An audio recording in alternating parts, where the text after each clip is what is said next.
Hey, listen, how's everybody doing today? This is Dr. Joe Martin with the Warrior Mindset Podcast.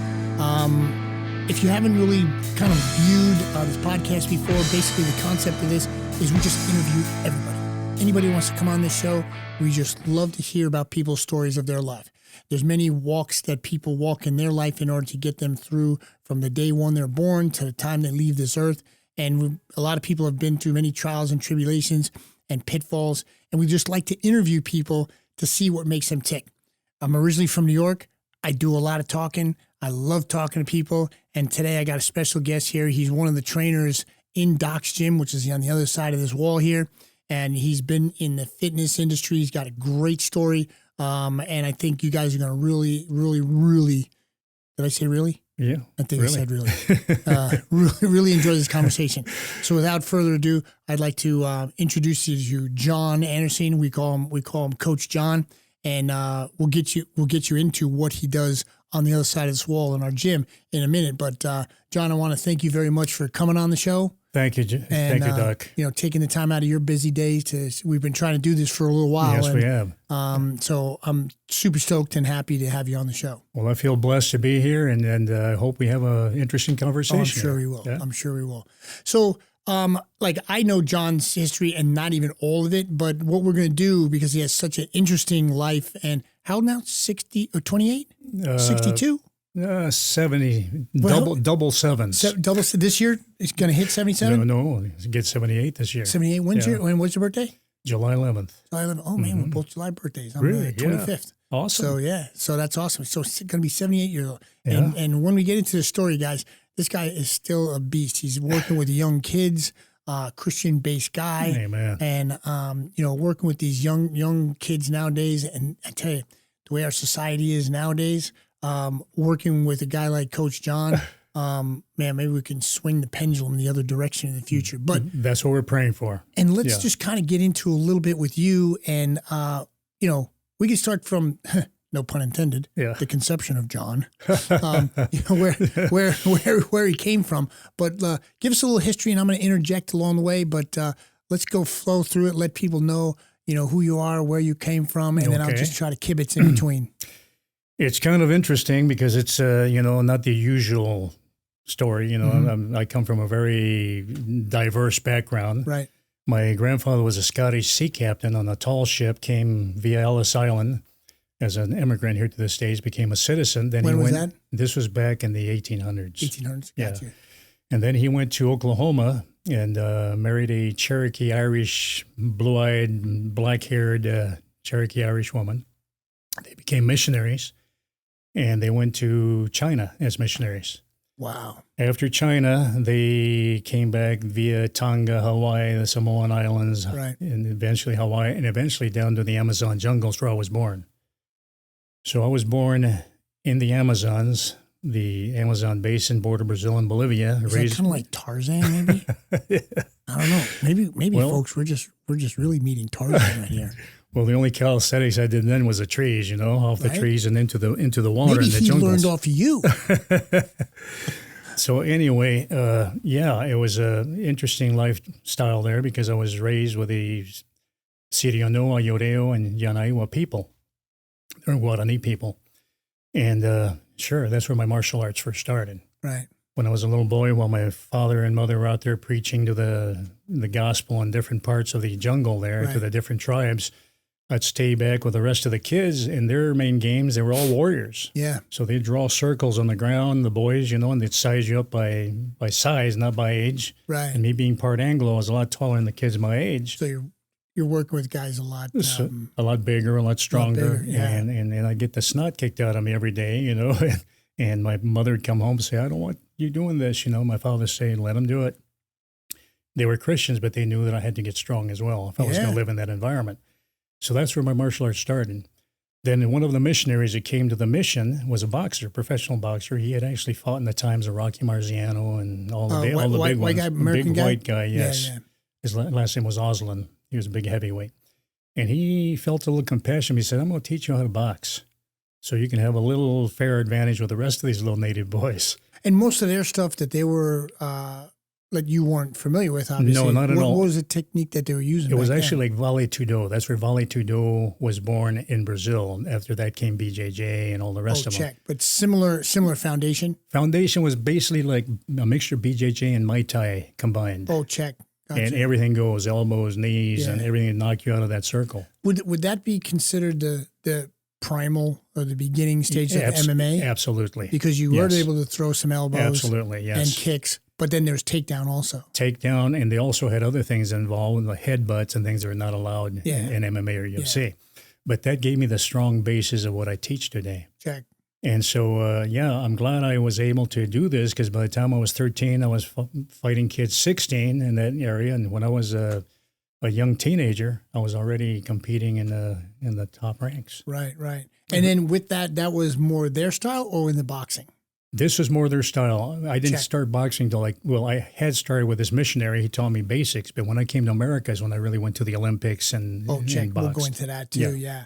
So did they have competitions? Yes, they do. Down there too? In fact, I won the heavyweight Vale Tudo championship back in the 90s. Mm-hmm. And then later on a kickboxing title, a Southern Hemisphere professional heavyweight title. Nice. So, and what was your weight back then? I was about 91 kilograms, 208 pounds. Yeah, exactly. Yeah. Did you have at that weight class, because you're a pretty tall guy, you're obviously sitting down, right? What, 6'2", 6'3"? 6'3.5", about 6'3", yeah. So, I mean, you had the advantage over most of the guys? Mainly, I was pretty fast for a heavyweight. Yeah. And that's unusual because most heavyweights are pretty slow. Right. And with the length of my legs and my arms, I had a certain advantage. Mm-hmm. And being raised with these natives, they gave me that bulldog tenacity, which I learned from them being a little boy, competing. So that helped a lot. Also had faith in God that everything was going to be okay. And your family had a strong background, that's for sure. Exactly. How old were you? Obviously, you were born and raised there. When did your family or your mom and dad, did they transfer their missionary back to the States? Yeah, they were all over South America. They were first in Brazil, Bolivia. Later on, they went to Chile. Oh, Chile. And then after that, southern Chile with the Araucano Indians. It's another interesting story. Amazing things happened over there. And then they came back to Peru, and then they were in Colombia. And when they were in Colombia, they decided to send me to a boarding school here in Northern California. Oh, check, because how long did they stay in Peru? Well, when they were in Colombia, I was already 13 years old. Oh, gotcha. So a high school level they foundation. Wanted me to send me to a Christian boarding school and get me more or less get ready for high school in the U.S. Check. So that's. But most of the time, you're just learning as you're going because it seems like you've been in every country down in South America, and there's no consistency from an education point of view. Your parents are except educating. My mother. She was my homeschool mother. Check, she taught us from the Bible and also from other books. We got some of these classics like Tom Sawyer and all these other books. The Pirates of the Caribbean, all these. So we actually learned. We were homeschooled, all of us, my sisters and myself. Right. At home. But you were learning like obviously Spanish. You got and English. Yeah. She made sure Portuguese? We had and Portuguese. Yes. So was that the mainstay of the languages that staple, as you say? The staple language in our area was Portuguese and Spanish. And Spanish. And the natives, of course, spoke Siriano, Yuracare, and their languages, which we also picked up those dialects. Right, and then a lot of times there's even though you don't speak the dialect, you can communicate. Yeah. There's that quasi-Portuguese, Spanish, and then their own native dialect, correct? Yes. Living with them, I picked up, I could speak with them and, and make myself, I wasn't fluent with them, but we still made each other, with a little Spanish or Portuguese they spoke, and my little dialect, we were able to communicate. Yeah. And then, so we're getting you into like pre-high school, so you hit the boarding, was that here in California? Yes, it was. It was here in Watsonville, California. In Watsonville on the coast. Monte Vista Christian School. Oh, one of the Monte Vista, yeah, exactly. So I was there for a year and a half, almost 2 years alone, and I was missing my family terribly because my twin sisters were over there and another sister and a little brother as well. So what would they push you there for first? Me being a teenager, I'll be perfectly honest and blunt with you here, I was reaching the age of manhood, and the little girls were beginning to take notice, and my mother said, maybe it's best for him to go to the States and to a Christian school and, slow his boat down a little bit. Exactly. And so they sent me to this school, and of course it was It was a nice school, very nice. It was So was it like they have a dormitory type of concept? For you? dormitory. Yes, we Yeah. had to do our work, on the side. Like there was a lot of picking apples and Oh, yeah. grapes, and the whole thing. Everybody did this. Yeah. Paid part of your tuition. Yep. And I've been used to being on tractors and stuff, so I enjoyed it and I had a good time. Good education, and it was very wholesome environment. They're all Christian kids, Was it going there. until your senior year? No. This was only just junior high. Junior high, gotcha. After that, I went to Southern California because my folks came back from the check. missions, Gotcha. and so we met in Southern California, and I went to schools in L.A. Couple of high schools down there. Yeah, I went to San Fernando High School, graduated from San Fernando. Oh, yeah, I know exactly what it is. Yeah, and it was I played a little football there, one of the toughest football teams, in the city, and did a little wrestling on the side and track and field. So I was always involved with sports. And later on, after that, they moved over to the Orange County area, Oh, gotcha. and then I went into the military.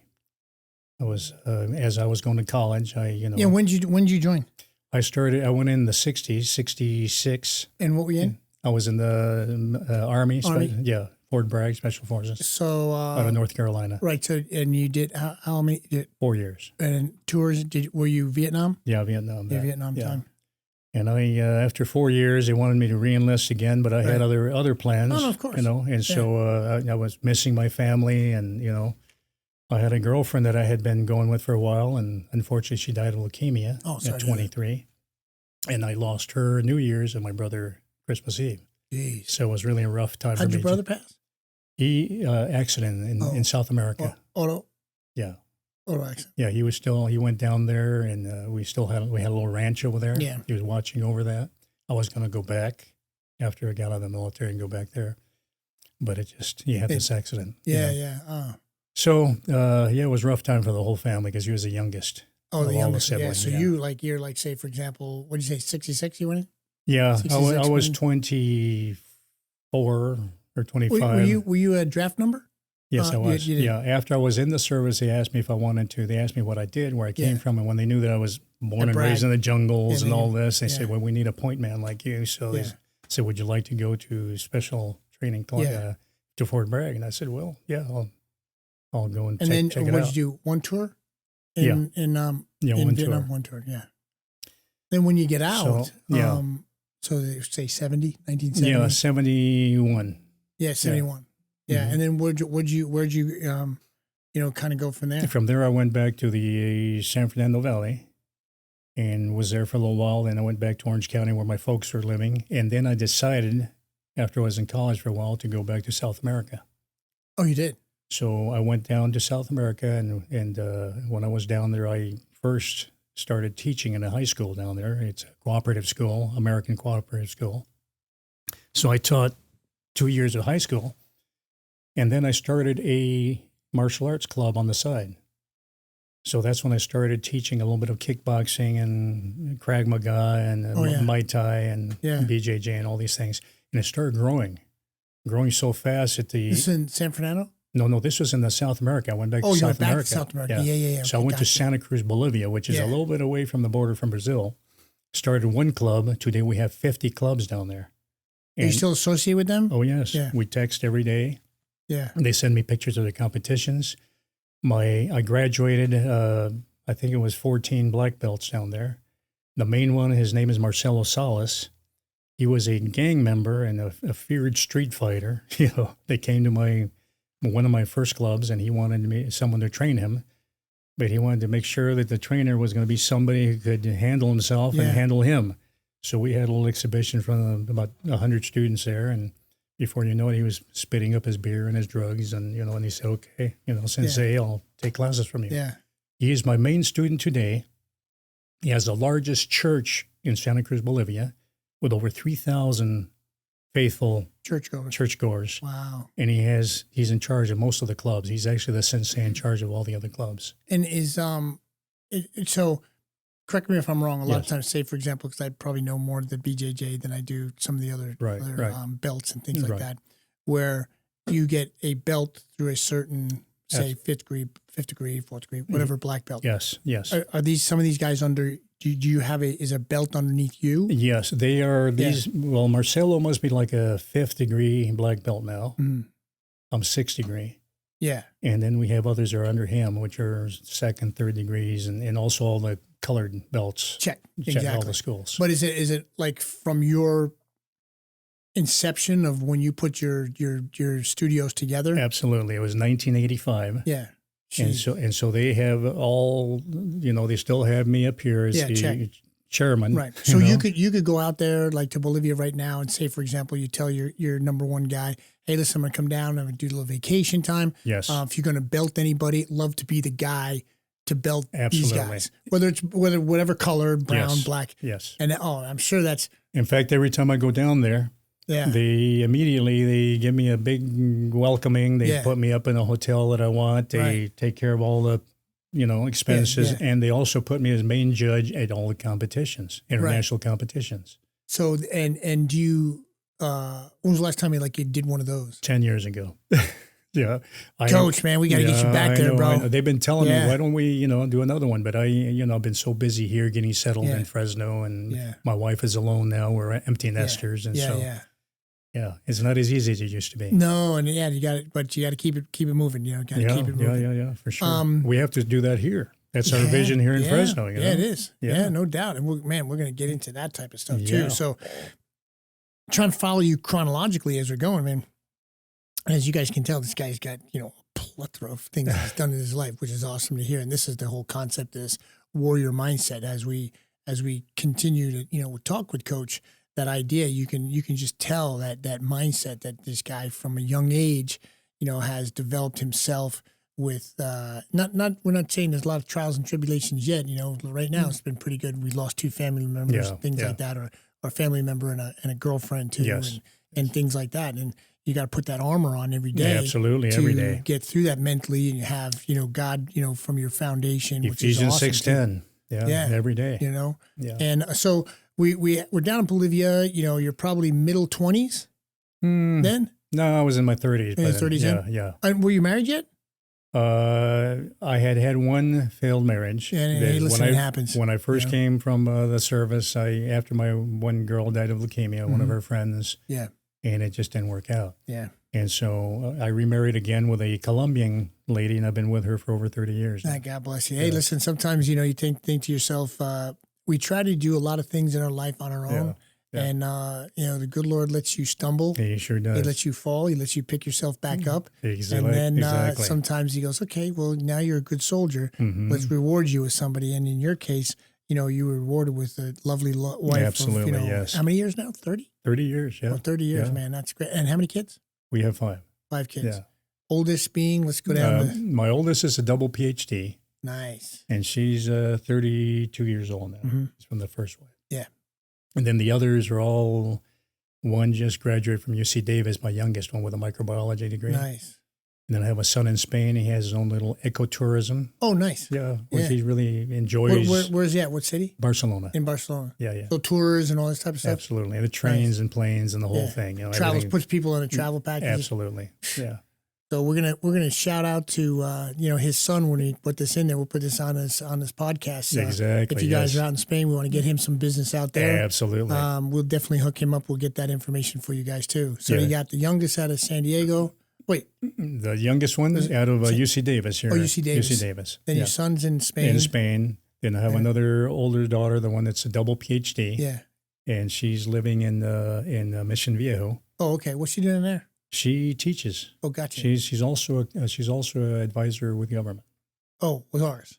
Nice. So, and obviously she's fluent, Spanish speaking, and absolutely, she's trilingual. Yeah, she's following on Dad's footsteps. I was also advisor in South America for a few years. Gotcha. Yeah. And then when you were down, how old were you when you were doing the advising type stuff? I was already in my 40s. And then what was it? What was type of stuff? Just because you could speak the language? Mainly, I was approached by NAS and by others. They said, "Hey, you speak all these languages. Mm-hmm. You're so familiar with South America. You lived here. You're a veteran." Yeah. So military intelligence. Got together, and they all got together with me, and they said, "Hey, would you like to work with us?" Yeah. So I said, "Yeah, sure, of course." How long did you do that? 3 years. 3 years, yeah. And I became advisor for international affairs down there. Check. In Bolivia? Bolivia. Yeah. And I worked with, in the time of President Hugo Banzer Suarez's presidency, so I was advisor to him and to the vice VP and some ministers and when it comes to international affairs. Nice. And also a liaison with the embassy. Yeah. So let's see, are we missing one kid, right? We're missing one? Oh, yeah. We Did have We got to make sure we had them all in there. Another daughter. She's living in Washington, Washington State. And what's she do? She's married and she used to be working with Hallmark cards. Oh, yeah. And her husband is a computer tech. Oh, and, yeah. So it's a Silicon Valley. That's the whole thing now. Seattle, yeah. Absolutely. She's in Seattle area? Yeah. Yeah, gotcha. Oh, man. So, yeah. That's crazy. I mean, and, that's a blessing, too, when you can have healthy kids that you bring onto this earth. Absolutely. They can, see you as a father that's done, a lot of great things in his life, and they can, use you as a stepping stone. And we try to lift our kids up and make them better than we are. Yes, you know what indeed. I mean? And yes. That's great, man. You got 5 kids that are doing that, and that's a blessing in itself. It is, and you know what? They're always in my prayer. I always want to make sure that God has a covering over them. Yeah. Because when you're young, there's so many things that can happen. Whew. We'll get into a little bit probably more towards the end of the show, just on a little bit of philosophy. There you go. Because you got me by a little bit too. Yeah. And then we have the generation that I tell Frankie's my camera guy here, and it's always like I kind of shake my head or I turn my head. You see the dog when they hear a whistle or something, the head kind of goes. Yeah. Tilts a little bit. Yeah. Yeah. It's like that's me with the way things are in this world right now, and we'll get a little perspective from a guy that's a little bit older on how you see things, because I'm sure your head tilting a lot. Like it does. I think I learned quite a bit when I was doing international advising when it was done during Clinton's administration. Oh, check. So I learned a lot of positive and negative things and all that. So many things. Opened my eyes. Yeah, it's crazy. So I mean, you get married to your wife, and you settle down. Where'd you guys first settle down? We settled in Orange County. In Orange County. Yeah. How long were you down there with the kids? I was there for we were there about 5 years. And then, so obviously, at the time when you had kids, you then you say you hit that late 30s, early 40s. As an advisor for in Bolivia, did you guys all move back down there? No, our children, most of them were born over there. Over there. The oldest one was born here in the state, in Santa Rosa, California, in Sonoma County. Yeah. But the others were born over there. In Bolivia. So they got dual. Can you have dual? Dual with Bolivia? Yeah. Yeah. Some countries don't allow that, but but they do. So they have dual citizenship. Yes. So did you go back there with the kids when you were doing the work with the government? No, I went there. I was alone. Go back and for a forth? year, back and forth, and then after that we came here and stayed. My last year I went back and forth. 2 years before that, the kids were with me. Nice. So they had a little bit of experience. Exactly. So the last year I sent them here with mom, and and you finished the year and came back. Yeah, and it was during the time that Bolivia was going through a real rough time, government wise. When we were there with the President Banzer, we did a lot of things to start ending some of the corruption down there. Right. And a lot of the narco trafficking that was going on and all this, we put a big dent in all that with the Red Devils. They used to spray the coca fields. Late 80s? Early 90s? Late 80s, early 90s, exactly. Yeah, exactly. Yeah. I'm sure you know a little bit about that. Yeah, I was in my time in the SEAL team is a little bit before that, but it was always we were always kind of playing around down there too. And so I spent some time in. And you were probably informed every time things like that were going on. Yeah, I was already out. Yeah. But you still keep in touch with your buddies. Absolutely, yes. Exactly. Yeah. Not as much detail, but you're kind of like, oh man, I hope my boys are staying safe. Absolutely. And same with your guys too. Yeah. You know what I mean? But then when you left there and obviously came back to Orange County. Yes. Then you were done with the Bolivia government type stuff in the U.S. Right. And then did you open some studios down there in Orange? In Orange County, no. I trained in a lot of the studios where a lot of the famous fighters had come out of, and trained with a lot of the guys like Scrap Iron Johnson and Rampage Jackson and a few of those. But I didn't open any studios there. I just trained. And then shortly after we moved here to Fresno. But before doing that, I was, doing a lot of counseling.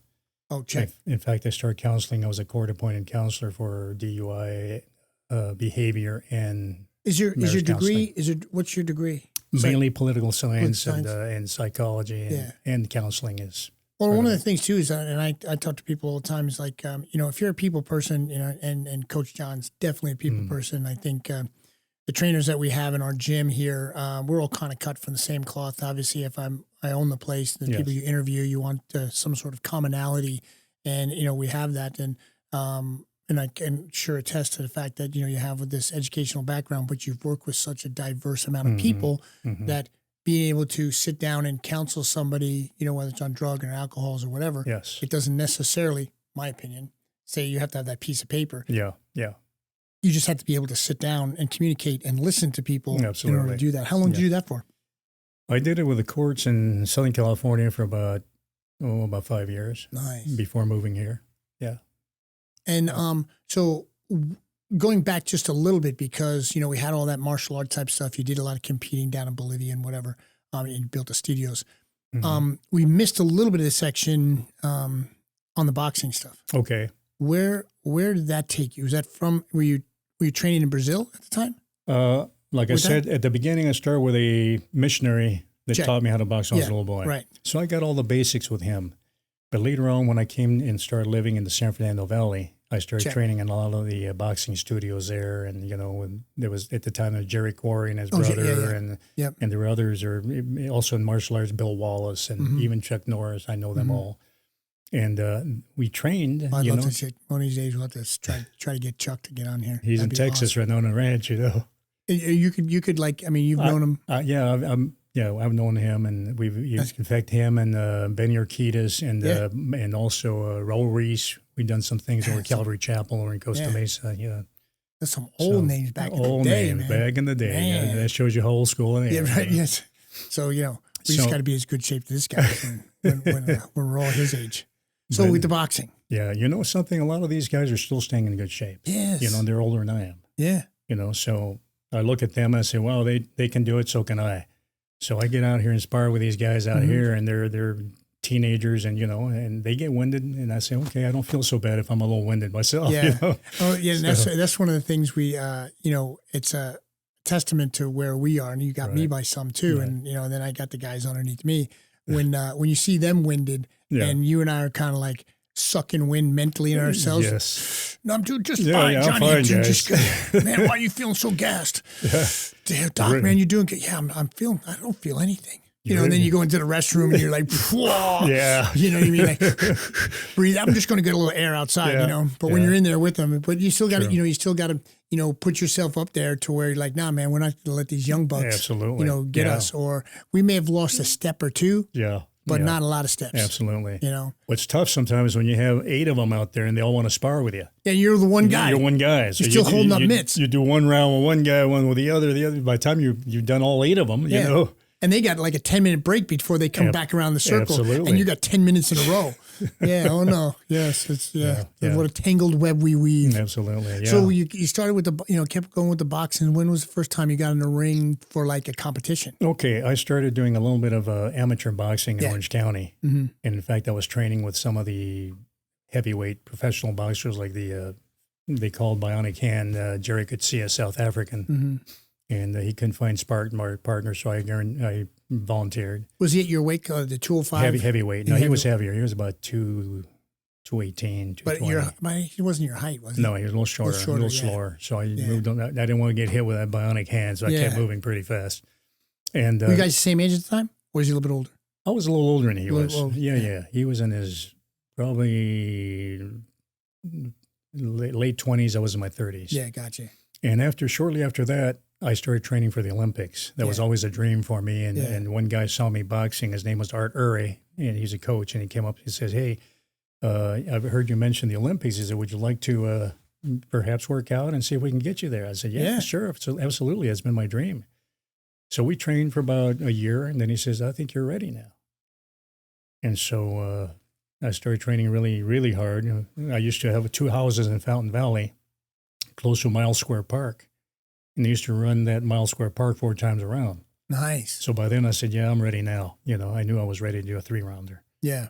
So it was really a dream come true when I made it to the Olympics. Then what year was this? This is 1984, the 84 Olympics. Oh, yeah. That's where Evander Holyfield was there. Yeah. That was when Henry Tillman eliminated Mike Tyson for the rights to get in on the team as a heavyweight. And so the final, I was going to disputed with Henry Tillman. Yeah. And about 2 weeks before that, there was nobody who would spar with Barrientos, Isaac Barrientos. He was a super heavyweight from Puerto Rico. He was a weight class over me, because in amateur competitions, you have heavyweights and super heavyweights.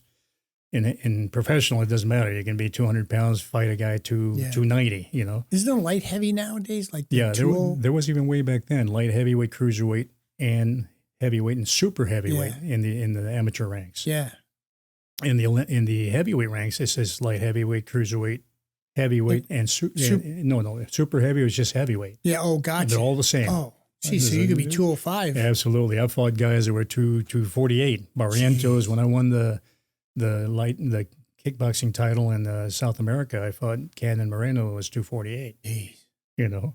So he was like a Tyson. So you were prepping the guy from Puerto Rico. Yeah, I was, right? Exactly. We were both sparring. He was getting me ready for Tillman, and I was getting him ready for Biggs. For Terrell Biggs. He was doing Terrell Biggs. Yeah. He fought with Terrell Biggs, and actually a lot of people think he beat Biggs, but they gave him the silver medal and Biggs a gold medal. Oh. And I was getting ready for Tillman. And the whole thing is, he was so much heavier and really a powerful young man. He was maybe in his early 20s, 21, 22 years old. Because what were you during the Olympic trial? I was already in my 30s. Yeah, okay. And so on the 3 rounds that we sparred, I had him chasing me around, and he got frustrated. The Puerto Rican guy. Yeah, because he was a lot slower than I was. He was stronger, but slower. So he chased me. About the 3rd round, he got real tired, and he grabbed me and muscled me into the ropes. And threw a bomb at me, caught me in the side of the jaw, and I saw a bunch of stars. Oh, yeah. But I immediately just reacted and just, fired 3 or 4 shots. Yeah. And I bounced one off the top of his forehead. And I got a broken knuckle, a little hairline fracture on my upper. You can see it right there. Yeah. And so that kept me from the gold medal. That was 1 week, and I had to fight Tillman. Yeah, because you had you were fighting in the Olympics, but did you get one fight in? Yeah. You got one fight. Well, one. So, and then the other guys had fought also, and they were eliminating people out. Yeah. But if I would have beaten Tillman, he was the gold medalist. Yeah. Where would you been? Like, where did you finish? Like, because obviously there's a lot of boxers. Yeah. From the heavyweight, and there's a bunch of countries. Absolutely. Where did you finally? Because then you had to bow out. Yeah, because of a fracture. Everybody saw me as one of the top to get the gold or silver. Yeah, exactly. But when that happened, I still got a gold medal, but it was a honorary gold medal. They just gave it to me. They said, "Hey, we're so sorry this happened." So and so I have it at home, and that's cool. But it's still kind of a bittersweet, because I would have liked to have won it in the ring. I mean, I tell people all the time is the idea in life is to try to succeed as high as you can, right? Yeah. And if you succeed to where you possibly can, and injuries occur, that's not on you. That's just what happens, and God strengthens you in other ways. Absolutely. You know what I mean? It was still bittersweet, because I had this dream for the longest time, and I could see that gold medal already, and it was just a goal that I had. And when you have that warrior mentality, and you have that goal set, and it happens, even if it's an injury, you still feel a little bit, you have mixed emotions about it, Well, also you look at it this way, like from that warrior mindset, where we talk to guests along the way. My personal opinion, it's not the warrior mindset that you have for the training. Mm-hmm. It's the warrior mindset after an injury. Absolutely. Right? Yeah. So if you think to yourself, a lot of guys in life, I didn't make it to the pinnacle, and they wind up on drug and alcohol and that proverbial skid row. You know what I mean? No, you and I are different. That just makes us stronger and want to come back stronger, you know what I'm saying? Yeah. And if there was another Olympics shortly after that, I would have gone back to it. Too, is if you were, say, for example, say you were 34 and 80, 34? Were you 34 and 84? Yeah, about there. Yeah, pretty close. Yes. In that range. Yeah. But if you were Tillman's age, who is in the 20s, you could have been in the 90. Yes, in Atlanta. Yes. You could have been in Atlanta. Yeah. It was 90? Yeah, 90, I think, was Atlanta. In Atlanta. Or, no, that was 96. I don't know where 90 was. Anyway, but then what happens, you would have been good to go, but then you say to yourself, nah, man, I'm going to persevere, no pun intended from a boxing point of view. You got knocked down, but it was a fracture that kept you from, progressing further. Absolutely. And the saving grace is the fact that I knocked Barrientos down. He was sitting down after that blow. It would have been a technical knockout. Yeah, exactly. And he almost beat Biggs. I mean, it was it was almost a draw. That's funny. After that, the good thing is I trained hard after that unfortunate accident. And I went back to South America. and I fought the Southern Hemisphere heavyweight professional title and won it. Oh, nice. So that So was we my, had that was I my think it saving was grace. on your was on something on Doc's Gym on the social media or something like that. We have the is that the belt that you have? Yes. This yes, one. Yes. We'll have to make sure that Frankie gets that to put it on. Absolutely. That's a badass looking belt, man. And that was a South was American yes, heavyweight. It was. Yeah. Yeah. Southern Hemisphere. Geez, dude, and also too is like back then. Nowadays we have so much better training. Some of the fighters are fighting a lot longer. Yes. But we're talking like late '80s, early 90s. '90s. What we have as far as preventing injuries and injury prevention and training programs is so much different now. Advanced now. Yeah. Oh my God, yeah. You know Yeah. what I mean? Well, you and I talk to people all the time. And, you were SF, you're in the Army, and I was in the SEAL team. We only had iron sights. Oh yeah. And I mean, oh yeah. we're only going to say that if anybody doesn't know what that is. That's your problem. Windage and elevation. Yeah. And then scopes and all this. I mean, we didn't have that. Oh man. I tell, it's so long ago. It's like, we're back when dinosaurs were on the earth, and the equipment that we had compared to what they have now. Sure. Same with the athleticism, all the rehabilitative things we've learned. And I've been in the sports chiropractic field for 30 years. Sure. And the things that I've progressed in my profession, for guys like It's you, amazing, it's like yeah. guys in their middle 30s. We see a lot of MMA guys here in town training. And then I'm the doctor also. Someone will use my facility. I got a guy fighting this in a couple weeks. Awesome, Brandon Cash, shout out to Brandon if he kind of hears this. He's been on the show before. Yeah. I think he's 42. Yeah. He's a heavyweight. And he's There you probably go, walking yeah. around at 265, 6'4". Big boy. But he's 42. Wow. Like your age, if somebody was 42 back in the day when you were like doing the boxing, there's no way these guys would be fighting the way they are now. I was 44 when I won the Southern Hemisphere title. And Yeah. I fought Canyon Moreno, which means cannon because he hit hard. Yeah. He was 28, half my age. Yeah. You know what I mean? You know? So, you have the small amount of people that can accomplish, those big goals. But a lot of times it's, age, it's training, it's nutrition, Yes. whatever. But my personal opinion, most of the time, mental. Mental and, in your heart. Oh, yes. Yeah. It's You know what I mean? it's having that bulldog mentality and exactly. that lion mentality where Yeah. you're going to, you're going to succeed. Yeah, that's crazy. And so even at that age, obviously, you still had you had your schools down in Bolivia, Yes, I did. and things like that. So that must have been kind of cool for those guys.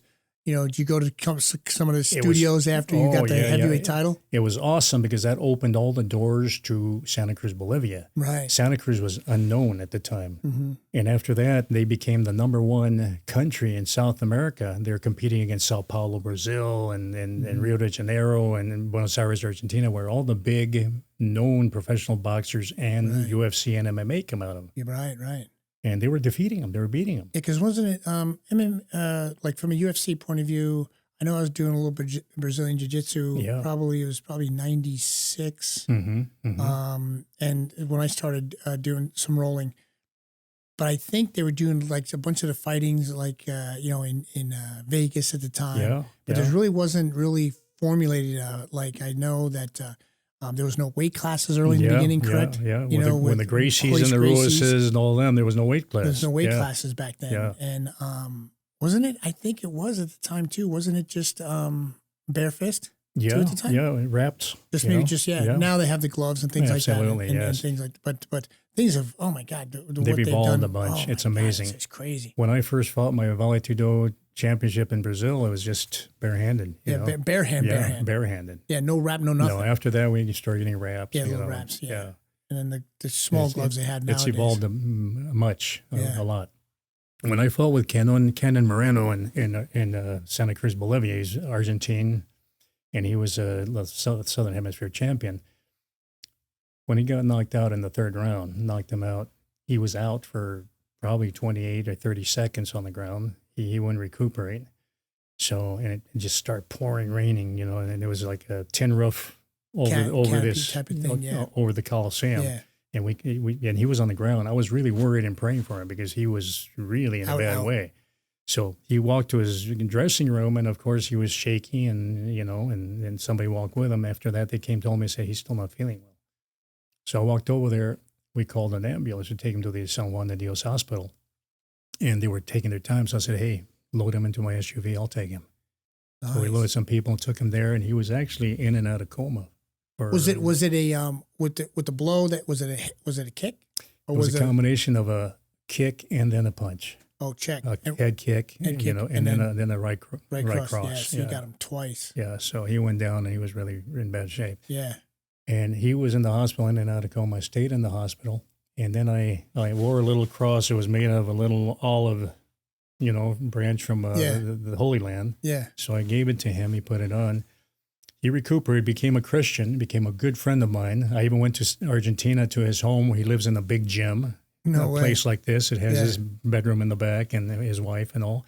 Met them, the nicest people, became very good friends. He was still wearing that cross I gave him. No way. Became a Christian, yeah. Yeah. Yeah.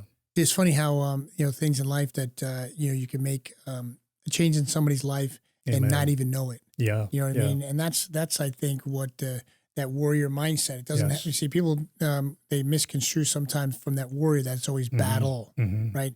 But a warrior is somebody who also has compassion. You know what I mean? And it's somebody that's going to go out there and, administer love and caring and tenderness and education. Right. And, it's always one of those things where, I heard stories a lot of times about some young bucks coming up in this world, being young men, and you see it all the time, where they get a little bit of accolades. Yes. And the first thing that they want to do is they want to be a little cocky. Yes. And that's so wrong. Right. That's and exactly. So we have that same mentality. I think the way we grew up as individuals, maybe the time that we grew up, we spent, time in the military where we learned yes, sir, no, sir, yes, ma'am, no, ma'am. Absolutely, yes. And also, too, is my dad used to tell me my dad grew up in the Bronx, right? A white guy in the Bronx. In rough area. The 40s, in the 40s and 50s. But he says there's always somebody bigger and stronger. Better. And better and stronger. Yeah. And the idea behind it is do the best you can, but don't be cocky, because then all of a sudden you're going to get knocked off the pedestal. Absolutely. And I look at it this way from a philosophical point of view, is if you have some sort of success in life, physical, mental, education, monetary, whatever the case may be, why not bring somebody up with you? Absolutely. Right? Yes. Instead of looking down on somebody, I think the gifts that you'll be getting from God would be the things that when you help people along the way. You have to pass on the torch. Exactly. Yeah. So my job is always to make people better than I was. Yes. My family provided a type of living. I was very low middle class, for the most part. Then when I got into the military and got educated, I said to myself, I'm going to bring my family so they're going to have the edge, and maybe they'll have higher education, maybe they'll have bigger goals, maybe they'll be able to, be more successful than I was. Right. And their goal, if I educated them right, is to pass it on. Exactly. To make their kids even better. That's the way society's going to be. Absolutely. As opposed to the opposite by being cocky all the time. Yeah. That's the reason why I stopped competing after I knocked out Canelo Moreno. I felt so much compassion for him. So I said, Lord, I don't want this man to die on me, And so I quit. I started training and teaching after. I said, no, I'm not going to compete anymore. I don't want to hurt anybody. Yeah. Because when I was in the ring, I never wanted to really hurt anybody. I wanted to win, of course, but trying to do it as easy as I can. I didn't want to hurt anybody. I didn't have that mentality of, you see a lot in UFC and MMA where they start screaming at each other and wanting to kill somebody, and when they're on the ground, they want to kick them. And, oh, geez, yeah. That's not for me. And that's where that mentality, that fine line, where I tell people, when you put on that armor, in life, it's a badge of courage. It's you wear this armor on your body, mentally, in the sense that, to do good. It's almost like that Captain America type of thing, where military guys probably, look into that. It's like, you put that armor on every day, and you say to yourself, no, man, I'm here to do good. You're not there to just, be an a-hole. And when these guys do, those, that extra throw of the punch, for malice. Yeah. You know what I mean? And, I used to pray before every one of my bouts. And Cannon was different. He was screaming, and, and later on he confessed to me. He says, I don't know what happened during the bout. It seems like I couldn't hurt you. Like you had an invisible barrier that I just couldn't do anything. I felt weak. Yeah. And I said, that's probably a spiritual thing. Well, and also too is like, we watch, obviously everything's social media, and we see some of these TikToks. I'm always that guy that's, I love the underdog, because I was a small kid, graduated, 150 pounds, 5'7", then went into the military, grew bigger, put on some inches. But we see these things on TikTok, and especially, say, for example, with the MMA, and you get these guys, and a lot of it's, a lot of show. The show. Yeah. So there's a lot of show. But when you get in the ring and some of these guys, they try to cheap shots, cheap shot or bully this person. I don't like that. And when they have that cockiness, beforehand, I love the fact when they lose. When they get destroyed. I'm just saying, you know what I mean? Yeah. I like the humbleness. Yeah, I like too. the humbleness. Be humble Yeah. and be successful and teach these young kids along the way that you too can become successful. Right. Just don't be cocky. The word speaks about humbleness. God loves the humble, Yeah. Or you look the meek for shall inherit the earth. Yeah, you look for these underdogs. And we were guys that spent some time in the military. We definitely had some great training along the way. We've been physical guys. We've been successful in our competitions and things like that. One of the things I really despise is those armchair quarterbacks. Oh, The Monday morning quarterbacks. And we got the Super Bowl coming up. It's the 49ers against the Chiefs. Yeah. And this young guy Purdy. I mean, I just love this guy, Mr. Irrelevant. Yeah. Yeah. And but the bummer part is you still have armchair quarterback guys that have probably never done anything physical in their freaking life, right? And we're still killing it out there, right? And these guys have these attitudes. This guy Purdy, he doesn't do anything, man. He's not gonna, I'm not gonna, give him respect until he does X, Y, Z. And I'm like, yo, bro, let me see what you look like. And you're the guy commenting on the internet. Exactly. Let me see what you look like. You're couch potato. Yeah. I mean, you're going to 70. We're going to be 78, right? 78. I'll be 78. It's going to 78 this year. If you see this guy out there boxing and stuff, I'm blessed to be in the shape. I'm going to be 64 years old. But I tell you what, we could probably, you and I, critique anybody on the freaking internet that's giving this guy Purdy, a bunch of crap, and it pisses me off. Is like he's paid his dues. He's got a right to be there. Yeah, why don't you just get off the freaking couch and stop eating the damn Twinkies? Yeah, exactly. You know what I mean? Yeah. And something ironic? Our quarterback in my high school, in San Fernando High School, was Purdy. His last name was Purdy. No way. Yeah. See, so you probably have a little affinity for tomorrow's game or something like that. You know what I'm saying? Yeah. And it's like I grew up from New York, and my Giants have not had good season in a bunch of years, but I think I've become over the years of my life from a sports athlete. I like specific athletes, right. Not teams. There you go. You know what I mean? Because I like Joe Montana, for instance. He was great. I mean, and it was one of those things was ironic because when Joe Montana played for the 49ers, this was when Phil Simms was competing against him, and he was a Giants quarterback. Yeah. And it was like, I wanted to hate Joe Montana, but the guy was the classiest dude. He was. That guy was something else. And who followed in his footsteps was Steve Young. And when Young came in, and I think Joe Montana went to, Kansas City. He plays last year. I kind of lost track of him after San I think he Francisco. played maybe one more year. If I'm not mistaken, I think it was Kansas City. But ironically, I was like, how could they do this to Joe Montana? Yeah. You know what I mean? Steve Young, I hate this guy. And he's a freaking lefty too, But you know what? Yeah. The guy was unbelievable. Yeah. His career was unbelievable. He was a person. Did I still like the 49ers? No, because they were against my Giants. Yeah. But when I would watch Steve Young play, the guy was respectful, religious dude, and he was articulate, and he was, he played the game smartly. He's like, I respect that. Right. He wasn't a trash talker. I'm not a big fan of trash talking myself. Yeah. No, personally, not at all. Because you can still get the job done. Because here's the thing. This is my personal opinion. A trash talker that loses, he loses everything, loses faith. But if somebody is classy and he loses, he's still classy. Yeah, he can still bow out with grace. Exactly. Absolutely. You know what I mean? Yeah. Where the cockiness is a double whammy. So it's like those guys that wear that badge. I'm like, hey, bro. Yeah.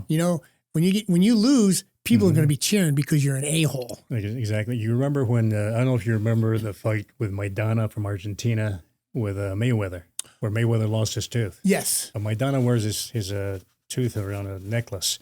Well, he goes and trains in my studios in South America. Maidana. He teaches boxing to some of my kids over there. And I mean, he boxed. I think he might have won that fight against Mayweather. And Mayweather was cocky and doing his thing, and the other guy came and just gave him all he could handle. And even knocked his tooth out. That was a decision, right? I think it was. Yeah, he won by a narrow decision. And it makes you wonder because, of course, a little favoritism goes a long way too. Well, and I'm of a firm belief too is like, people talk about the judging, right? Judging aspect. Yeah. And if you have an attitude in life to where you go, the coaches, the judges, the blah, blah, blah did, were against me. Totally understand. Yeah. But if your mentality is that, then do something that there's no possibility of judging. Absolutely. Right? Yeah. So if you and I are to run a race, right? And I come in second and you come in first, the powers that be in track go, man, you know what? Joe had some really good looking shorts. We like what he's wearing. Yeah. So we're going to give him first place instead of Coach John. Yeah. Doesn't work like that because you won. All. Yes. Right. Yeah. So I tell people, if you have the mentality where you're going to get your butt hurt if a judge judges against you, right, don't be in that sport. Yeah. You know what I mean? Yeah. Diving. Yeah. Diving, there's judges. Sure. Gymnastics. Yeah. There's judges. Boxing. It's professional boxing, especially. And professional. Yeah. So then I tell people, the way to get away from the judges, let there be no doubt at all about it. Knock them out. Choke them out. Whatever, tap them out. Whatever it is. Yeah. Right. So that's a medium. Yeah. You can't do that with diving. No. There's no way to beat the judging. Gymnastics, there's no way to beat the judging. Absolutely. Baseball, you have 9 innings plus extra innings. The guy who has the most runs when the game is over wins. That's it. Football, the same thing, unless there's an OT or whatever the case may be. Now, can we have from football where you have referees maybe calling some bad plays? But for the most part, you got 4 quarters to make up for any type of mistake a referee could do. You can't put it, the referee made a bad play at the end of the game. Well, then you should have done better the rest of the game. Absolutely. You know what I mean? You can move the ball and dominate the game, and it can be obvious. Yeah. Who moved move the ball better. It's crazy. Yeah. But so when you came back to Fresno, did you come back with the family? Were the kids that young enough to finish school here? My youngest daughter. Youngest daughter, the one that graduated from UC Davis with a microbiology degree. She came here and she went to junior high here, Bateman. After that, she went to Sunnyside High School. Oh, Sunnyside. She was a very good student. Mm-hmm. She cried if she got an A. She was one of those an A+. One of those A+ students, Yeah. So she went to UC Davis, got a partial scholarship, and got her degree in microbiology. And when Dad says partial, that means that Dad was paying some heavy tuition at Davis. Absolutely, yes. Yeah, I know. But hey, listen, I tell people all the time, it's like, people go, oh man, your kids are spoiled, or your kids do this, or your kids do that. I say, listen, I brought them onto this earth for a reason. Yeah. Right? As long as all my kids are super respectful, but maybe I take care of them a little bit extra here and there. Mm-hmm. Yeah, of course I do. You know what I mean? But hell, I'm the one that brought them in this earth. There you go. And you have to love them and spoil them once in a while. Yeah, exactly. Yeah. What got you into what brought you back to Fresno? I was going to go back to South America, but living, my father became ill. He was 90. And he was here in Fresno? He was in Orange County. Orange County. And we were kind of watching over him, my wife and I, and he got real ill and he passed away in 91. So we had a lot of things to take care of, after his passing and all that. And so I stayed longer than I expected to go back. And then things got so expensive in Orange County because I lost everything I had in South America. I had a ranch over there. And with the takeover of Evo Morales, the government, which was guys just like Maduro or Castro, they took our land and we had to leave there. Well, plus you're an American. Yeah. So they easily take it away. Yeah. And so I came here, and in that short interim, I said, we can't be renting everything so expensive here. So they came up. So I looked in the internet and I saw this property for sale here in almost 2 acres in Fresno for not even a tenth of the price it would be in Orange County. Yeah. So I said, hey, we might as well move there for a while until we, And what were you doing work-wise? Work-wise, when I first came here, I was supervisor of transportations for schools there. Oh, I got you. And then I was doing a little side counseling, but here it's a lot harder because there's a lot of nepotism. It's a lot smaller. And, Central Valley, man. Yeah. I don't know. I learned that too. I'm not native either. There you go. So I ran into that. And so I wanted to be a counselor at the VA. And they said, hey, we'd love to have you, but we need to have a doctorate there. Right. I didn't have a doctorate in my field. In psychology. A master's. Yeah. So that eliminated that. So I started doing supervising, training people how to drive buses and handling the highway patrol and all the legalities and all that. So that went pretty well for a while. And then later on, I worked there for 6 years. And later I had COVID came up, and all my students got COVID, Mark and Mike and all of them, And because you were just training people part-time? Yes, I was. In fact, I started training where I met Mark and Lamont and all them was at the old gym. Oh, at Playground. Playground, yeah. It was about 5 or 6 years ago. We had Lamont on the show. Yeah. Gee whiz, it might be. I remember that. Yeah. Geez, a few months Frankie ago. might have been, almost, geez whiz, we almost doing this a year now? No, it was Give or about take. 6 months ago or so, I think. maybe. When you had Lamont. Coming up. Yeah, because Lamont was one of our first ones. Yeah, I remember we that. taped it for a while. Has it been that long already? It's pretty damn Pretty close. huh? I mean, probably say for August, say April. Yeah. Maybe it's been a year we've been doing these podcasts. Mm-hmm. And Lamont was the first one on the show. Mm-hmm. And it was ironic because, it's a great little quick little story with Lamont, a good friend of both of ours. Good friend of ours, yes. Is, he was having some difficulty. He was a patient of mine as a chiropractor. And, he gave me some of the symptoms. And I was like, hey, man, we should probably get an MRI. Yeah. And when I saw the results of the MRI, I had sent them to his primary doctors. Right. And it's a funny thing too, man. I'm in the healthcare field. Going to a little sidebar here. Man, you always follow up with examinations. Always, stay healthy, but get your examinations from your doctors and things of that nature. This guy was just jacked. Yeah, he was unbelievable really, athlete, really Christian built, dude, yes. God-fearing guy up until the day he passed away. Yes. And but it was one of those things, no symptoms whatsoever. Yeah. You probably recognize something there, though. Huh? That's why I you did. suggested. Yeah, that's why I suggested out because he had a little bit of like pink urine, which is like bladder. Yeah. Then you think bladder, then you think kidneys, then he had back pain. And all these sorts of things from a diagnostic point of view. The weight loss, you start losing a little weight. Yeah, but great guy. So he ran a studio here in town called the Playground, which was a lot of working with a lot of young youth, and we would treat some of the patients for him, and then. Then they kind of closed down that place. Yeah, that's where he and I met. In fact, I was across the street from the Centennial Park there. There's a U-Haul place. Oh, yeah. Very good friends of mine. They're Lebanese. And I was in there talking to Gabby, the owner of the place, and Lamont walks in. Yeah, because we're on the other side of the fence. Exactly. Yeah. So he walks on in, and Gabby says, "Oh, hey, Lamont, I want you to meet Coach John." And then Lamont said, "Oh, Coach John, what do you coach?" I said, "Well, I coach mainly everything that has to do with martial arts and boxing, self-defense and all that." He says, "Oh man, we could use somebody at my gym across the street, So we started talking, and he invited me to go over there and see if I would be interested in teaching and training some of his kids, some of the other trainers like Mark and Kyle and Lamont and all of them. So I was there for about 3 years with them. And I started teaching them, and that's how they actually started also questioning me about my meditation, why I meditated and who did I meditate to and so on. And that's how they started also finding Christ. Yeah, from a mission point of view. Yeah. No, that's great. And that's how it happened. And we started having Bible studies after that also, sometime during the week. And they started growing spiritually, and, and that's the point of my training is spiritual, psycho-emotional, and physical. Well, you look at it this way too, is like, we talk about that warrior mindset, the whole concept of this podcast, in the sense that each day we put on that warrior, that armor, you got that, St. Michael, point of view and the mentality, Ephesians 6:10. That warrior mindset. What was that? Ephesians 6:10 right there. And what does that say? It says, dangerous men, Ephesians 6:10. Yeah. It's dangerous because we're covered with that armor, Right. And the armor is also from a spiritual point of view. Absolutely. It's also a mental point of view, and it's also a physical point of view. Absolutely. We want to make, our body, and that's one of the things I do. Everybody has if you're a, Christian-based type of person, I tell you, everybody has a calling. Yes. You know what I mean? Absolutely. Some people are, everybody does. Some people are door knockers, and they'll spread the word, they'll go on missions, whatever. I'm not a door knocker. That's called the Great Commission, but we all have different ways of doing it. Exactly. Yeah. And then where yours is from a spiritual point of view, where you talk to these young kids, but you raise them up to kind of, have that belief. Yes.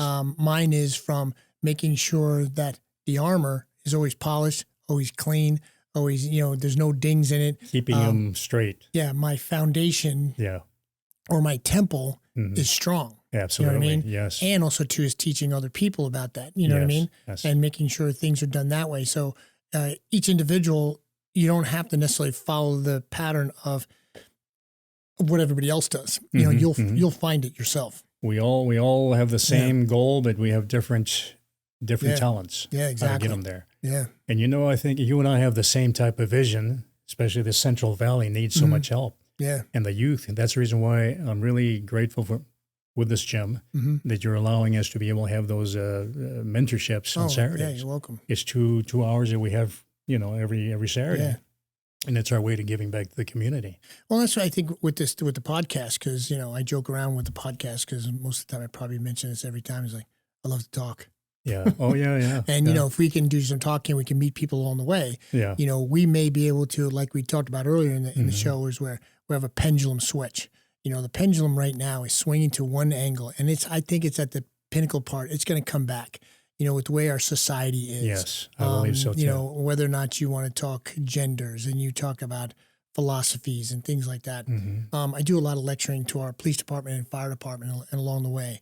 And I use a term which comes out of the, our Constitution for the most part, basically, or our founding, fathers, is on the back of a penny. I think it might be on the other coins too, but on the back of a penny, I use it as an example. It's Latin, and it's shout out to my dad who's passed, but he used to teach Latin in high school. And on the back of the penny, it says "E pluribus unum." Yes. So, yeah. And I used to explain to people what it was put on there for, because the colonial states along the way, they were all separate at the time until we became a United States. Absolutely. So the idea behind it, we can look at it from a biological point of view or your body point of view. Well, your brain runs the body. Absolutely. Right? Yeah. But we aren't any separate entity after that, right? We have the internal organs, we have the musculoskeletal system, we have the nervous system, right? But out of many entities, we form one body. One body. Right? So out of many, colonies we had at the time, E pluribus unum, out of many became one. One strong. Same thing with the warrior mindset and armor. Absolutely, right? yes. What the idea behind, out of many things, we try to bring everybody together. We have kids and programs and trying to elevate, people along the way. Absolutely, yes. We try to bring everybody together, which is from a spiritual point of view, is these hopefully people, understand that, Jesus kind of put us on this earth for a reason. Yes, he did. And you and I, for that specific reason, to right. let people know that, hey, listen, through him, all good things come. Absolutely. And I think out of many people that we see, I see patients, you see students, we become one, understanding, like under one roof of a facility like this, or I want to branch out, which is to awesome. Have other facilities too in the future, to where if you see a doc's gym, right, you're going to have that physical aspect from the healing the body. Absolutely, yeah. You're going to have the physical aspect of healing the body. Then you're going to have the mentorship. Yes. Healing the mentor from a Christian foundation. Psycho-emotional and spiritual. Exactly. Yeah. You know what I mean? It's complete, and I don't think many places can offer that. Yeah. It's just amazing. No, I don't, I mean, I think, that's where we have an advantage right now. I believe so. You know what I mean? Yeah. And that mindset that you were talking about, the unity, the pluribus unum, the same thing is with our triunity mentorship, because it's three, the triune God, and there's also Mark and I and Christ in the center of it. Yeah, it's funny how let's go back to even and just look at that from a worldly point of view, look at pyramids. Mm-hmm. Right? Yeah, pyramids are a triangle, right? Absolutely. So when I talk about the science-based part of it, we have the foundation of a triangle is the psychological part. Yeah. Because if you are, just like a better term, if you're a whack job, psychological point of view, and your foundation's off, the two sides of the pyramid are not going to work right. It's not going to be stable. So then I said to myself, because I challenge people all the time, I said, try to make my triangle a box. So you have psychological on the bottom, you have mechanical on one wall, right? And chemical on the other. On the other. Right? So now, when I explain these to you, try to make a fourth wall, which I don't think so far anybody's figured it out. Psychological, obviously, it makes sense to itself. Right. Psychology, man, if you're like, depressed or this and that, anxiety, hyper, blah, blah, blah, your foundation is shaky. Right. One of the sides of the wall is mechanical, broad-based mechanical, fitness, muscle, ligaments, tendons, even internal organs are working right. Sure. Mechanical exercise, blah, blah, blah. Right. That one's there. If that one's shaky, your foundation's shaky, could give you some problems. Chemical, I use the word chemical because it encompasses everything. Nutrition, alcohol, tobacco, your metabolism, drugs, metabolism, things of that nature, chemical. Sure. So if your triangle is not isosceles and it's not even, but your triangle's a right angle or geared one way or another, where it's not equal on all sides, you have what we call, what's the word I'd use? If things are all equal, you're going to have homeostasis.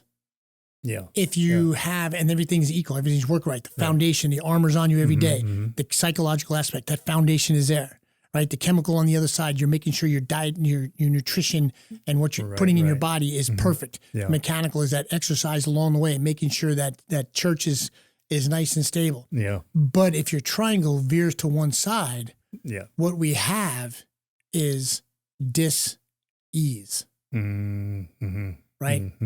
So when people talk about it from a concept point of view, they go, well, what do you mean, Doc? Right?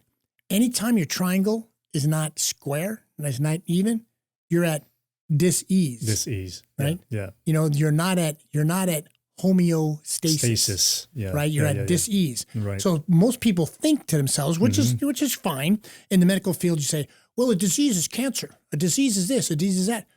Technically, anytime you're out of balance, the body is not at what? Ease. Yeah. So technically, if you stub your toe, could you say it's a disease? It's a dis-ease. Yeah. Right? Is a headache a disease? It's a dis-ease. The body is not at homeostasis. Yeah. Right? Now, we all talk about cancers and things like that. Totally understand the concept. But if you really break it down, it really comes pretty simple. As long as that triangle is squared, the body is at homeostasis. It's at balance. Right. And that's the big thing that we kind of bring, you know, this type of establishments. I've been, you know, at Doc's Gym, this and that, and all the programs go in there. Right. You know, we try to make sure these young guys along the way understand the balance. Absolutely. You know what I mean? Yes. I agree 100%. Yes. Yeah. So that's just, you know, totally amazing. You know, so if we have that foundation, you know, we have that good triangle, you kind of use it from the same concept. Absolutely, yes. But that's what we're trying to educate, you know, our kids along the way and what you're working on. Yeah. But, you know, kind of as we finish up, we've looks like we've, you know, gosh, we've been, you know, talking for a little while, about an hour or so. Yeah. But a couple of quick questions along the way, especially like, you know, coming where your generation is a little bit ahead of mine. And then obviously, you know, we have a couple below us. You know, what's your take on, we've talked about the pendulum swinging. What's your take on like society right now and you know, where do you think we're going? Do you think the pendulum's going to come back anytime soon to the other direction? I pray that it will. Yeah. You know, and the only one that can save us, U.S., us, and the world is God. Because right now people have become so immoral. There's a lot of coldness, a lot of, you know, they've lost identity also of who we are. Well, when people kind of think that they're a cat. You know what I mean? I mean, when they have all these multi-genders and all these things going on, I mean, they have lost their identity, and starting with God, because we are a Judeo-Christian nation. And God said in the Abrahamic promise, I will bless those who bless me and curse those who curse me. And that's what's happening right now. I mean, you notice there's a war with Israel and Palestine right now, but actually it's Israel and Hamas, not Palestine. Yeah, exactly. You know? Yeah. And there's a lot of flags for Palestine. They don't really understand really what's going on. You know, and if they dig deep into what's going on, it's really not a problem between Palestine and Israel. It's the terroristic groups. The terror groups. Hamas, Hezbollah, Al-Fatah, et cetera. Yeah. So what I see is with the philosophy of what's going on today, the doctrine of power, them trying to control everything through whatever it may be, you know. We've been through a lot of things lately, and we know without even having to say what they have been to control masses. And this is also, I think, started in the Rome Accord many years ago and so on. And we have a lot of people, without naming them, who are part of that group. And it seems like some political powers right now have taken a hold of that. And there's a two-tier justice. Yes. And so this is something that has to be dealt with. And all the open borders and all these things, people flooding into the country.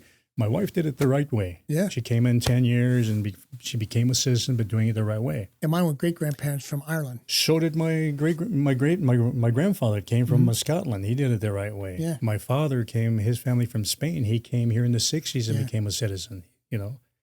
So, I saw this, I think it was in New York. I saw this guy who was on a TikTok thing, and maybe it was a Ramada Inn. Mm-hmm. and they had it all fenced off like it was going to be remodeled, Mm-hmm. but it wasn't. They just let in buses, Yeah. and they just It's insane. put all illegal aliens Yeah. in this Ramada Inn. Totally unsustainable. Yeah. They talk about Yeah. being sustainable and being, so many things, austerity and everything else. But what's happening is they're draining us. Yeah. They're sinking the ship. Like the Titanic, we can't sustain this. Well, It's going to go down if we don't do something to correct this. And, I grew up in an era where you work hard and you get a good day's pay Yeah. for a hard day's work. Yeah, absolutely. Where our society now, and I think they're being ingrained, is where they're looking for the government for Free a handout. handout. Free handout.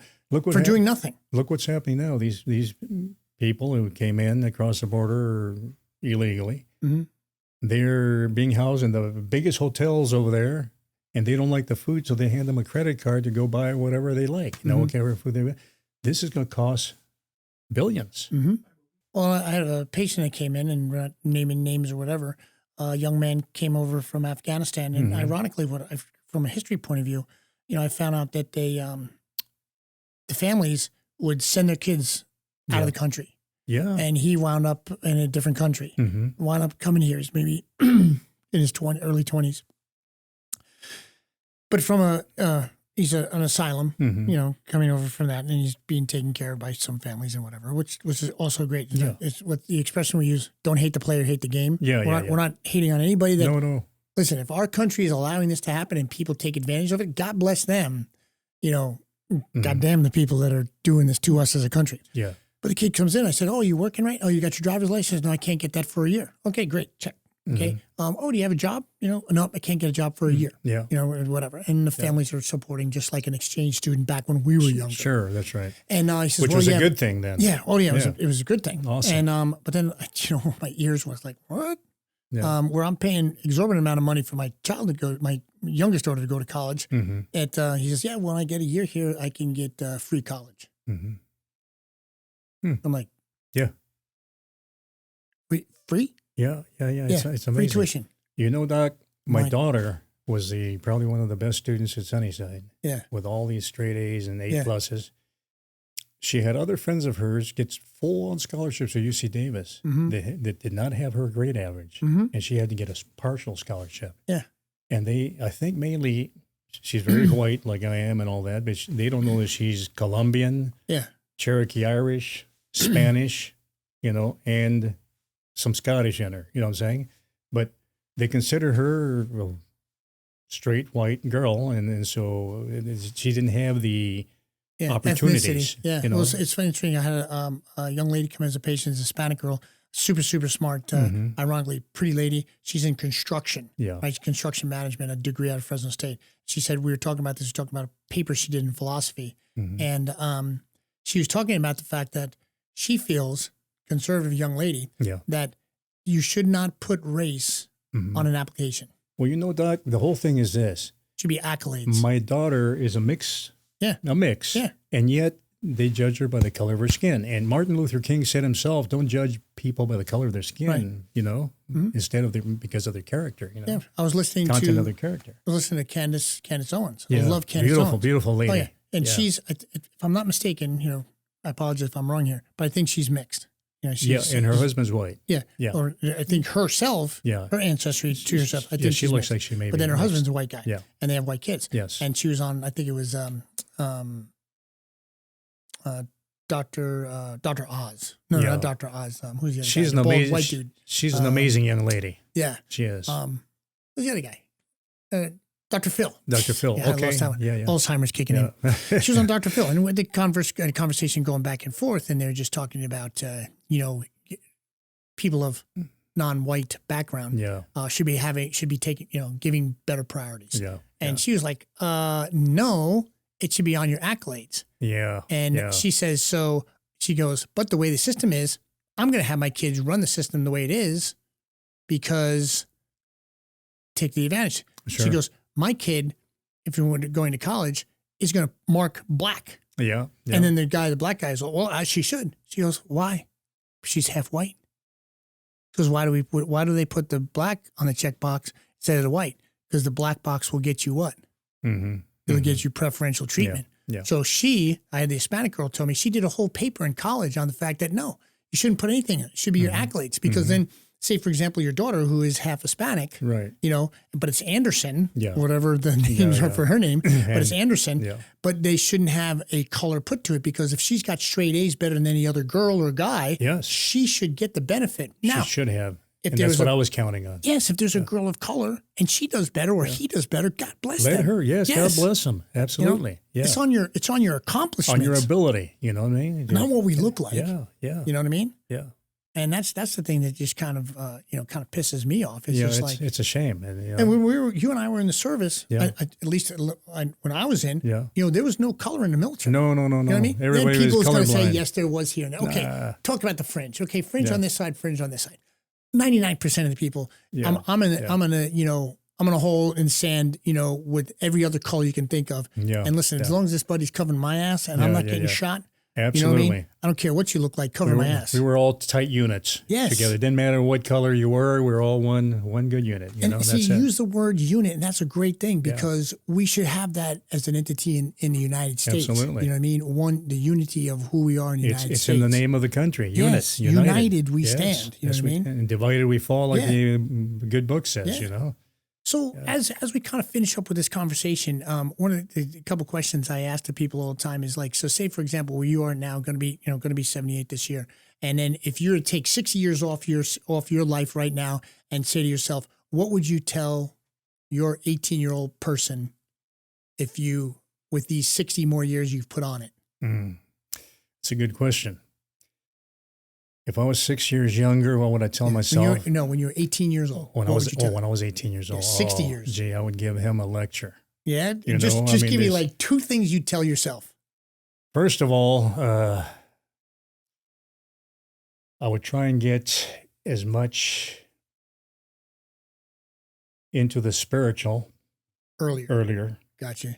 I would really try and find the true way, earlier in life, and stick to it, and try and share as much as I know now then Gotcha. with everybody else. I mean, Gotcha.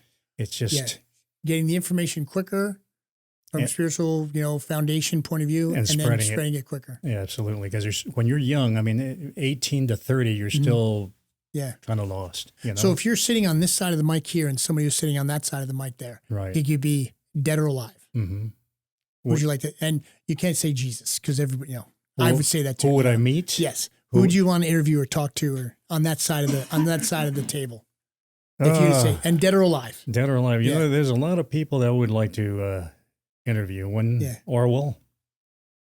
He's an interesting individual. His book, 1984, I'd like to see what his perspective Wow. is, because he's a man that he's calling it just like it's happening right now, Mhm. Right now, we're having the same situation right now with the Islam-Marxist problem all over the world with the globalists. So I think he'd have an interesting theory and perspective on all this. And there's Give me one more. One more? Because that was so profound on that one. I would have never. But it's a great. Yeah, he like I say, he was a very, very interesting individual. There's many I can throw me come one to my more. mind. Throw one. Could be athlete, could be a movie star, could have been political, could be what? Yeah. Well, another one I'd like to interview, Billy Graham. Billy Graham.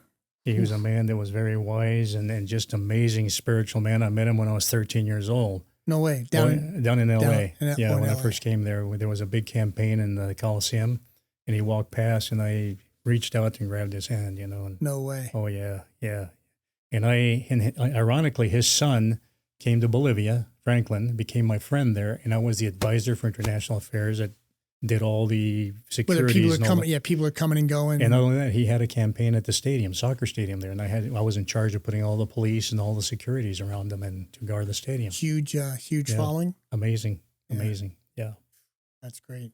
So Well, as we finish up, I want to thank you so much. I mean, talk about in some enlightening, conversation we had. I mean, you've done so much, over the coming 78 years that you've been on this earth, and from my audience point of view, this guy is definitely not stopping anytime soon.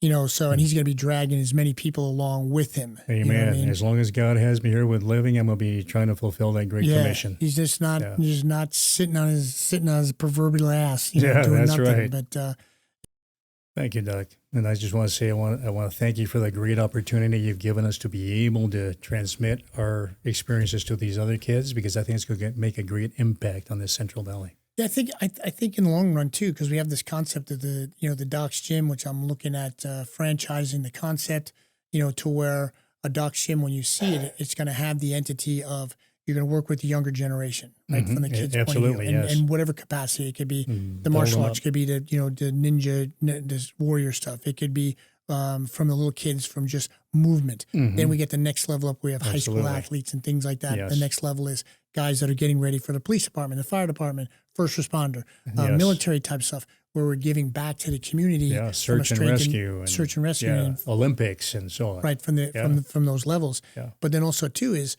we can also heal the foundation, heal the body point of view, nutritional that's the main fitness. thing. Yes. You know what I mean? So, we're going to get that out there to the public at some point too soon, where people can open these concepts. And I would go to these cities and open a Doc's Gym, but then we're going to be able to. There's so much potential, Doc. About that. Yeah, so much potential. And you know what? As soon as parents and other people start realizing too that they need to heal those kids, keep them away from bad fuel. Oh my gosh, what I'm saying? Yeah. And start taking the right kind of nourishment, like you're talking about. Yeah. This is what it's all about.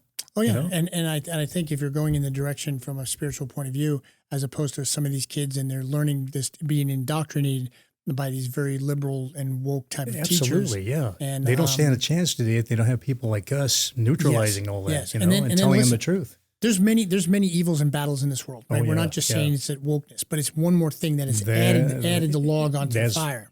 Bunch that's really hurting them. Our job then is still to go, hey, listen, there's going to be many trials and tribulations in your life, right? If we tell these young kids, hey, listen, you got to put on that warrior mindset every day.